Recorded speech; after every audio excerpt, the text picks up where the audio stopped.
The argument from crucial distinction starts with something non-controversial, or at least something that shouldn't be controversial. Marriage identifies a unique form of relationship that is distinct from other relationships, such as friendships, business or tennis partners, roommates, or even just sexual lovers. The real question is, how is marriage meaningfully different from other relationships? First of all, marriage must be distinct from other relationships in a meaningful way.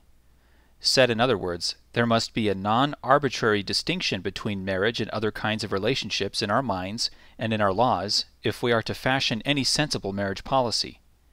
Secondly, any such distinction should be related to the norms or central expectations that marriage calls for, including sexual activity, monogamy, that is, 2 partners only, fidelity, that is, loyalty, and permanence.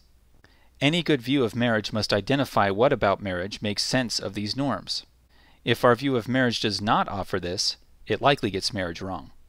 Essentially, there are 2 competing views of marriage, the conjugal, or traditional view, and the revisionist, or modern view.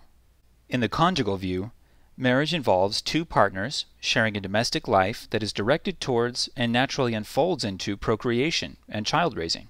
That is, partners in a marriage unite or coordinate towards procreation. In this view, marriage is different from all other relationships because its unifying good is procreation. No other relationship, be it roommates, siblings, best friends, or boyfriend-girlfriend, share that unifying good.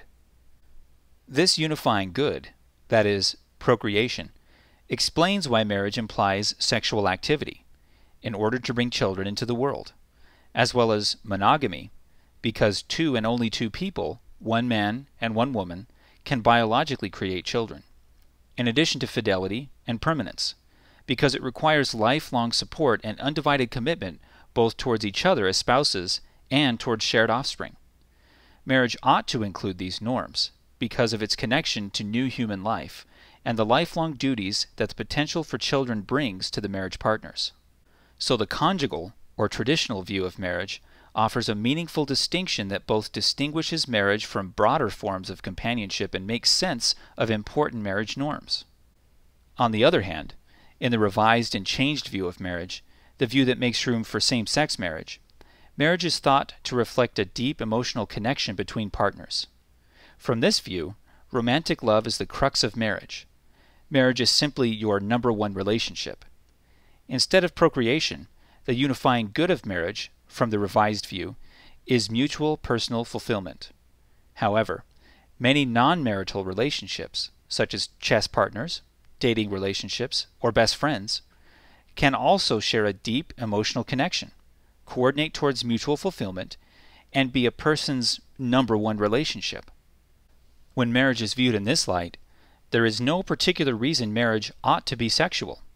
If the purpose of sex is to build the relationship and to seek personal fulfillment, why can't it be interchangeable with non-sexual romance, other affectionate activities, or other relationship-building pursuits?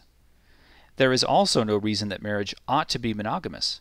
Why can't 3 or more individuals also share a deep, mutual, fulfilling, emotional connection? There is no reason for fidelity or exclusivity.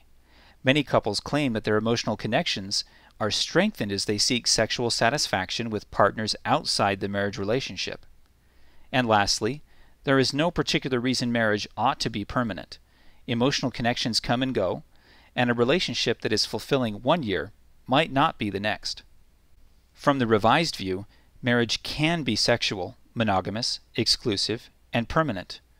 But there is just no reason to say that marriage ought to be those things, since marriage is whatever the partners want it to be. In other words, there is no reason for these to be marriage norms, that is, expectations of married people. And there is no basis in law to distinguish marriage from other relationships where those norms are not essential, such as friendships, housemates, etc. So we have no meaningful distinction, and any distinction that does exist from this view provides no good reason for important marriage norms. In conclusion, the conjugal view gets marriage right in ways that the revisionist view gets marriage wrong. This argument has nothing to do with sexual morality. We can celebrate lifelong homosexual relationships and believe they are moral and good, and still accept this argument in favor of traditional marriage.